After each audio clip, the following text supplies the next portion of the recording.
transforming this delicious Costco tiramisu into a restaurant-worthy showstopper is surprisingly simple. First, let's talk preparation. While this tiramisu is wonderful straight from the container, a little attention can elevate it. Carefully remove the tiramisu from its plastic packaging. We want to give it a chance to breathe and settle before serving.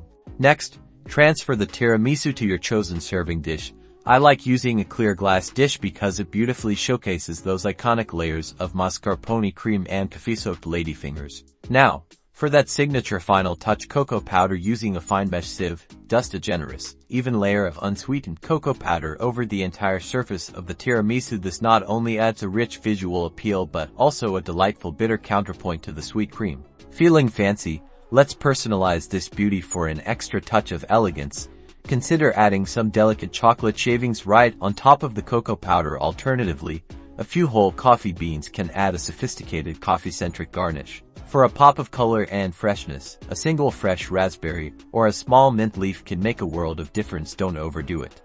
The goal is to enhance, not overpower, the classic tiramisu flavors. And there you have it, your Costco tiramisu. Now dress to impress. Let it chill for at least 30 minutes before slicing and serving to allow the flavors to meld beautifully. Enjoy this simple yet elegant dessert that's sure to delight your guests.